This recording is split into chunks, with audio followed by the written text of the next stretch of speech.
do their stretches. John can lead us in.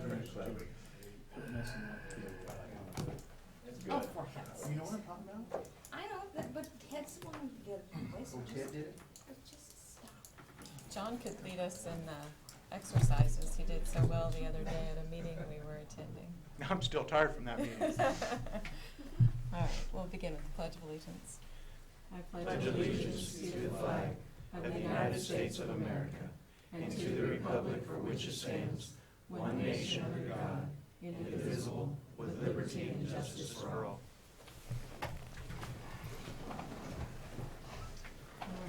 Morning. Morning and welcome to the May 20th meeting of the Board of County Commissioners. Madam Clerk, what is the first item? First item is item 3, consent agenda. Move for approval. There's a motion to approve by Commissioner Cook.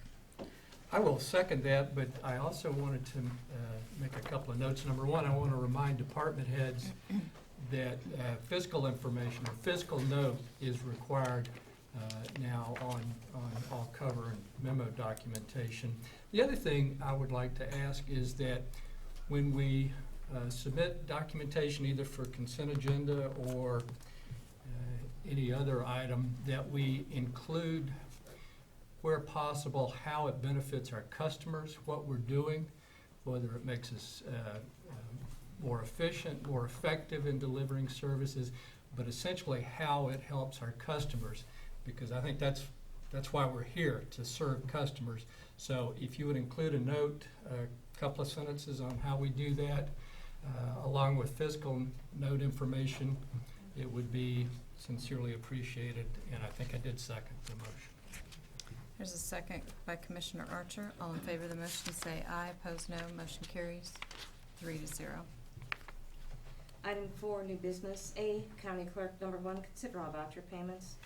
Madam Chair, this morning we have one set of voucher payments dated May 17th, 2013, in the total amount of $630,417.67, and I'll make a motion to approve the vouchers as presented. Second. There's a motion to approve the vouchers as presented. I do have a question, and Betty, you might be able to help me answer this. Let me find it.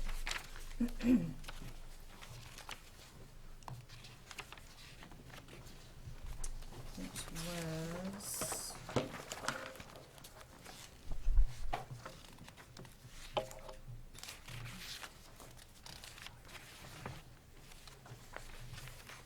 It was a new ROD. What is that? It says total for ROD, and it has Jayhawk File Express on it. I'm not sure what that is. I'm sorry, I will have to check on that and get back with you. It was a new New category. category, so I just was I'm sorry, curious I as don't. to. Okay. I don't know, but I will get back with you on that. Would it be registered Would it be deeds? Registered deeds. Registered deeds? I don't know. I mean, Jayhawk File Express, that would make ROD, some that sense. makes sense. I can't verify that, but that makes logical And sense. I Okay. do believe they just She will provided begin some stuff. the 1st of June, the Okay. new register deed. Okay. Let's just go ahead and make sure we write it all out. Okay.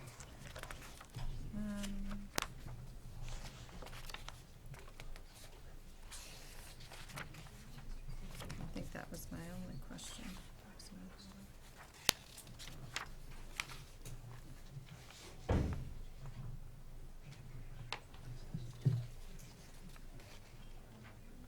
My password changed, and so my email wasn't working as good as I would have liked it to. So anyway.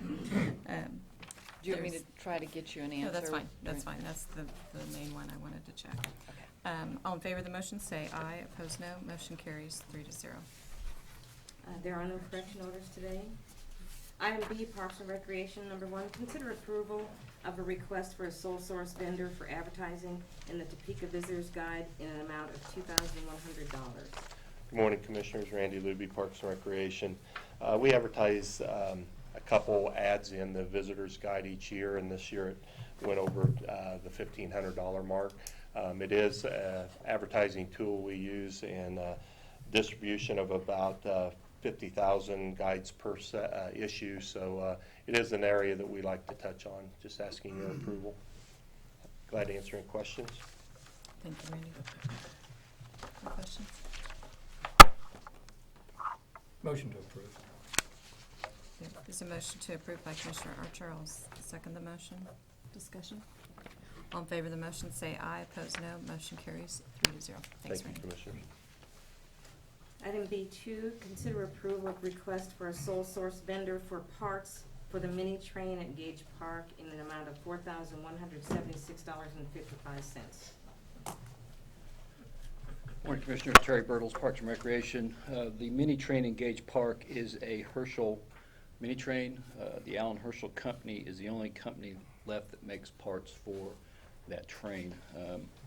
So it's truly a sole source, and we need that in place so that we can make repairs to the train as necessary. Thank you. Are there questions? Move to approve the expenditure. Second. Motion to approve by Commissioner Cook, second by Commissioner Archer. All in favor of the motion, say aye. Opposed, no. Motion Thank carries 3-0. Thanks. Item B3, consider approval of request to pay invoices from 2012 encumbrances for an irrigation pump replacement in an amount of $160,000 and a public gathering rental facility in an amount of $102,631. Both projects approved on December 17th, 2012. Good morning, Commissioners. John Knight, Parks and Recreation. As the clerk just stated, these are two projects where money was encumbered from the 2012 budget, so the money is there. Be happy to answer any other questions you may have. Motion to approve. Second. Motion to approve by Commissioner Archer, second by Commissioner Cook. All in favor of the motion, say aye. Opposed, no. Motion carries 3-0. Item B4, consider approval of request to proceed with renovations and improvements to Holiday Park in an amount not to exceed $110,000 and for the transfer of user fees to the Shawnee County Parks and Recreation Building Maintenance Fund. Good morning, Commissioners. John Knight, Parks and Recreation. I'm asking either for your permission to proceed with renovations at Holiday Park or some direction as to which direction we should go there. To kind of bring you a little bit up to speed, there is what is called a landscape island that, in my opinion, protruded out into Huntoon Street and on several occasions was, over the past few years, has been struck by vehicles, forcing the Parks and Rec Department to go in and repair it. When it was struck this last winter, conversations in Parks and Recreation was that seems that we're throwing good money after bad money if it keeps getting hit. At that time, we pulled some of that structure out, and then have begun having discussions with the neighborhood to try to maintain as much of the integrity of that park as we could. Be happy to answer any other questions, any more detailed questions. I think Terry Birtles is here to probably go into more detail if you have any questions. What are the plans then for Terry, you want to take? replacement?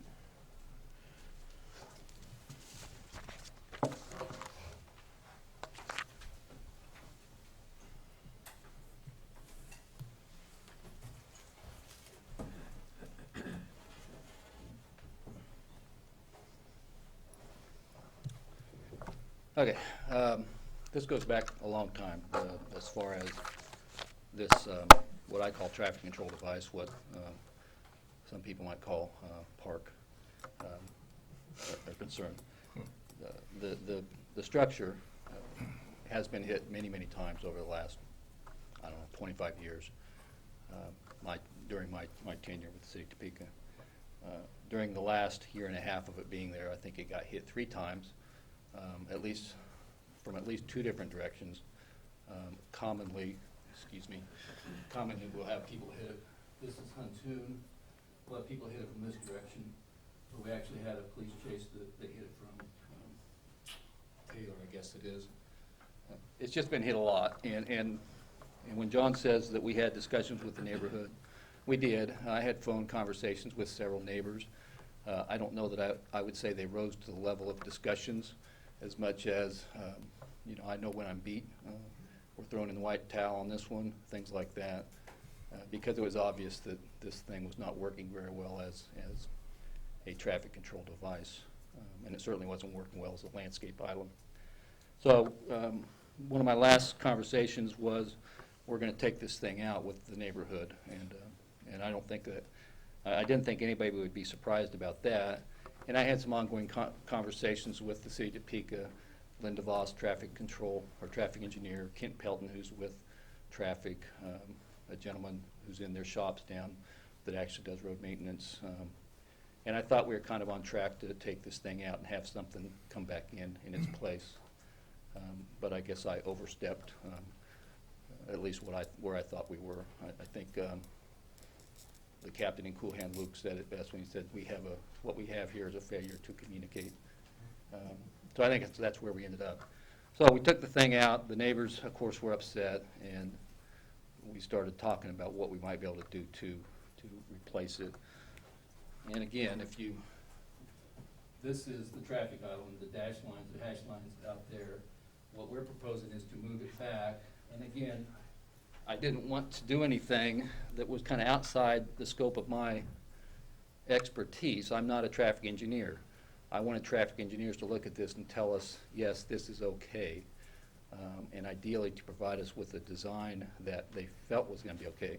And what I would really like to have had was somebody to say, we will do this. This is not a park. We'll make it fit and work as a traffic control device, and you guys go ahead and take care of your park. I don't think we quite got to that point. But what we're proposing is this is gone.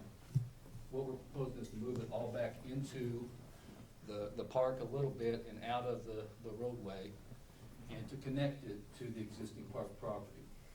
And then extend the amenities that are existing, the fence, the Victorian lighting, what have you, to the island or to the point of the park, if you will, and then landscape that. We don't have any irrigation in here. We haven't ever had any irrigation out here. So we're also proposing that we run a water line from this point in the park to the point of the park so that we can have water and have a fighting chance to have plants grow. What we're hoping to do is match the curb to the existing curb of the park, which is the old granite curbstone, if you're familiar with that. It's not concrete. It's the old granite curbstone. I know the city has a supply of those. Whether those will be available or not, I don't know at this point. I hope so that we can match the existing curb to the new circle at the end of the park. And then line up better the walk system. Because if you think about it out here, there was a pretty good span of roadway right in here that people had to negotiate if they're walking. What we'll do is align that sidewalk with the sidewalk in the middle, extend the brick so that it all matches, but line the walkways up with the new walkway that's at the end of the park. The estimate you have is high. We're getting a more accurate estimate as we speak, but I know that whatever we're proposing here, we could do well easily within that $110,000 estimate. Help me, Terry, is there a walkway there now, or are there sidewalks on either side of? I think if I remember correctly, if you walk from here to here, you have to go out into the roadway. Back here is the existing point of the park. Okay. So this is all new. So if you go from here to here, that's where that circle was. So you would have to walk through asphalt and, debatable traffic area to get from point A to point B. Terry, the circle does constitute one of the park transfers under the city-county consolidation. It is part of attachment A, yes. And this does enable us now to have a watering extension to that point where we didn't have before. Correct. And before, we were watering with water trucks Or fire hydrant, or fire hydrant, which is probably not the most efficient use of our water supply. nor time. Okay. And the community, the neighborhood association, they've indicated that they're willing to help partner in the upkeep and the maintenance of the park to a That's my degree, understanding. right? That's my understanding, yes. And the city has indicated through our discussions that they might be able to help us with some of the curbing, some of the initial outlay costs. And that's where I have to beg ignorance, because my conversations and where we're at right now differ from Okay. what is to what I've heard, so I don't know. Commissioners, I can let you know that I've had discussions with Councilwoman Karen Hiller. She's indicated that there is curbing that may be available and that she would like the city to help so that we would have that same historic context. I would also let the Commissioners know I've had extensive discussions with both the Neighborhood Association and the city to try to resolve the issue that's come up with the removal of the curbing in the circle. Terry, do we have a breakdown of cost? I mean, it has a not to exceed number here, but. John and I sat down and walked through, I'm sorry to keep leaving this microphone, I know I'm overloaded. John and I walked through the park and the improvements and worked on kind of just a rough estimate of what things might cost. We know that the extension of the water line is gonna cost several $1,000s. We know that these Victorian lights are about $2,000 a piece and the installation is probably half that. We know, have a rough estimate what the fence is gonna be, and we have a rough estimate of what linear foot might be for curb, but that doesn't translate very well to this granite curb stone. So that's where it gets kind of fuzzy.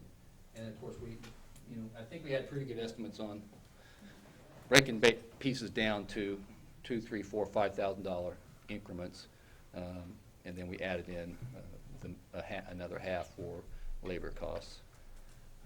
We won't be able to do this completely in-house. This is something we'll have to hire a contractor to do.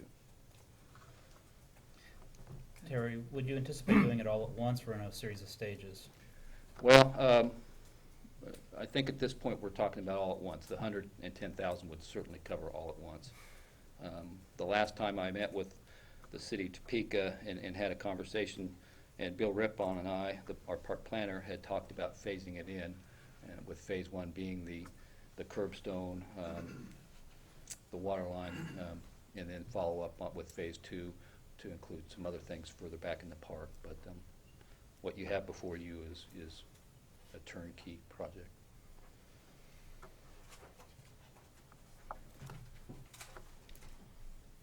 Questions? I don't have any questions right now, but I will say that I'm not going to support this request the way it's made now, and I'll tell you why. Recently, we made two decisions. Number one, the first one was to close Crestview Pool, and trust me, I've heard from a lot of constituents about closing Crestview Pool. Number two, we voted to spend over $100,000 on a long-term strategic plan.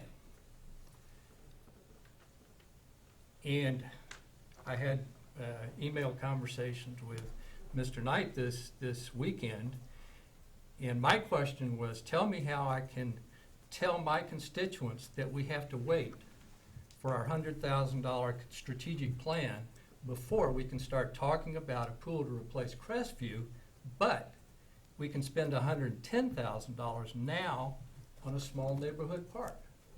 Makes no sense to me. Where does it end? Where do we stop spending money for Parks and Rec until we get our strategic plan done? Is there any participation, financial or otherwise, from the neighborhood association? I know our neighborhood, we wanted lights, when we wanted a monument, when we wanted water to the front, it was the neighborhood association that paid that. It wasn't tax dollars. What are they gonna do? What is the city of Topeka gonna do? Those are my questions. When I looked at this before and you and John showed me this, I thought it was maybe $10, $15, maybe $20,000. But $110,000 is a lot of money. So I'm not gonna support this the way it is now. If it passes and it goes forward, it does. But I would ask to find out what the neighborhood association is going to do, what the city is going to do, and have a more realistic figure, because I just can't support this until we get our strategic long-range plan that's going to look at our priorities and where we should be spending our money. So, thank you, Madam Chair. Madam Chair. Mr. Bertles and Mr. Knight, is it possible that if we were to defer action on this, you might be able to get a better breakdown on the costs of this project what our, I mean, we have a high at 110, but to get a better breakdown of what our costs are, and maybe we can look at whether all of this is necessary or not, and also have a better commitment from the city and the neighborhood as to what their participations would be. We have an estimate on the way, so yes, we'll have an estimate shortly, and we can certainly nail down whether the city's going to be willing to participate with curbstone. Do you think that if we were to defer this for 2 weeks, you would be able to have a better estimate? I don't, I know we could have a better estimate in 2 weeks. What I can't guarantee you is that we can have any kind of firm commitment from the city. In this process, we've had a couple different discussions with them. Quite frankly, I don't know where we stand right now. I don't know that me meeting with any officials over there is going to be anything solid. Maybe some help with the counselor's office, maybe some help here with the commission meeting, maybe a written contract. I don't know. I'm just not sure we're getting a full commitment. But you would have, if you were given the 2 weeks, you would have enough time to at least get together a better estimate of your costs. Sure. Let's do this. I'm going to defer. I'm not going to put a date on it. Okay. I'm going to leave that up to you to bring it forward to us. So I'll make a motion to defer at this point. Second. Second by Commissioner Cook. All in favor of the motion, say aye. Opposed, no. Motion carries 3-0. And I would stress too, I guess that was my thought in my questioning, is breakdown of cost, whose responsibility. And again, I think I'm not as familiar with the historical significance, and I would hope that we would have somebody from the neighborhood here as well. If there's not, is there someone from the neighborhood? Okay. That, you know, that would be available for questions as well. So anything in addition to that? Hey, I would just like to point out that I don't think anything significant should be brought from Parks and Rec as far as expenditures go until we have the strategic plan. I mean, we're spending a lot of money from that. It's our way to go forward as a Parks and Rec department. So it would be my suggestion, John, that anything significant, wait until our plan is here, and we can set priorities and see how we should be spending our money. So, thank you, Madam Chair. All right. Did we vote right? All in favor? Okay. Next item, please. Thank you, Commissioner. Thanks. Item B5, consider authorization and execution of contract C 272-2013, setting out conditions for the Topeka Golden Giants to utilize the Jerry Robertson Field and Entertainment Plaza at a cost of $3,000 for the lease of the field. Good morning, Commissioners. Randy Luby, Parks and Recreation. This is our annual contract we have with Topeka Golden Giants to use the Jerry Robinson baseball field for their Walter Johnson League. We are also hosting the U.S. Military All-Star Game July 5th, which is going to be a nice attraction for Shawnee County and Topeka. The Golden Giants will pay the county $3,000 for this service. I will be glad to answer any questions you may have. Motion to approve the contract. There's a motion to approve by Commissioner Archer. Second. Second by Commissioner Cook. Further discussion. All in favor of the motion, say aye. Opposed, no. Motion carries 3-0. And Randy, have you forwarded us a schedule of the Giants? I sure can. games yet? Yeah. Cool. All right.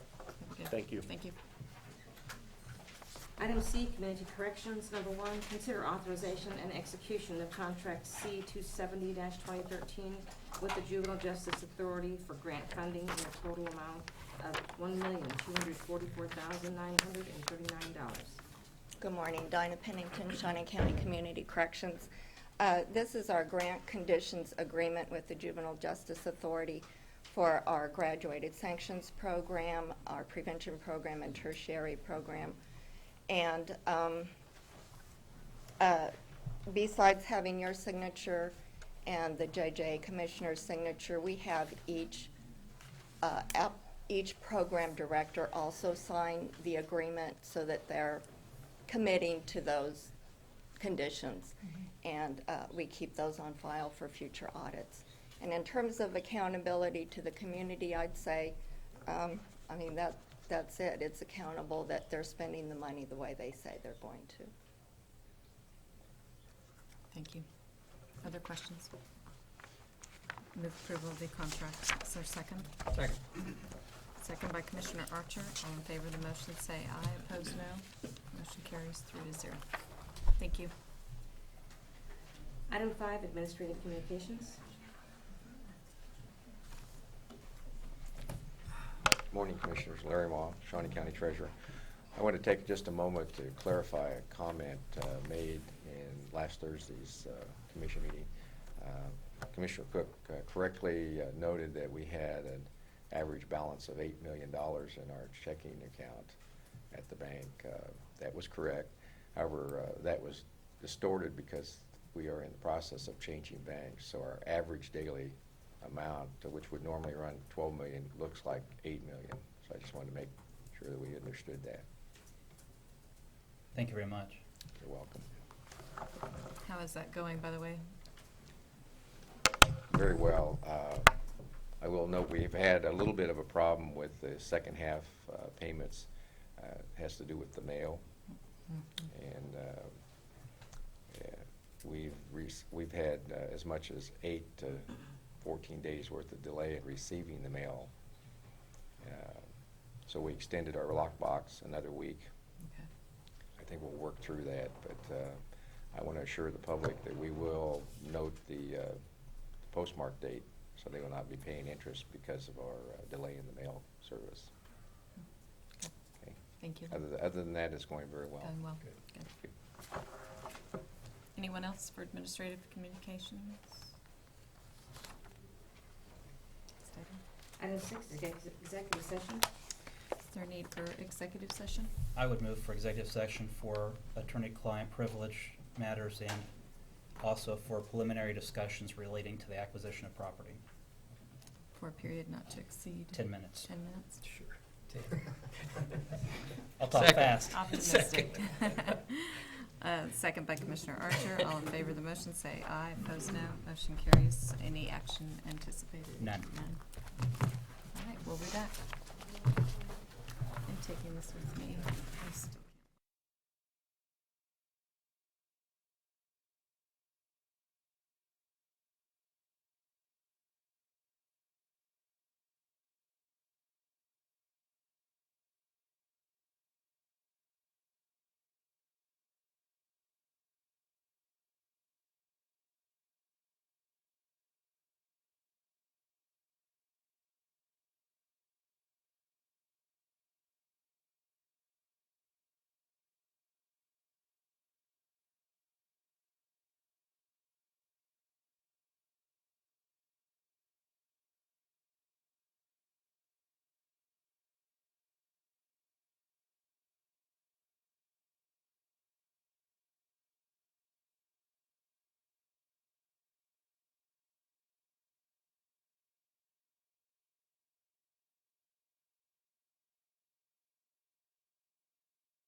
session, no action required.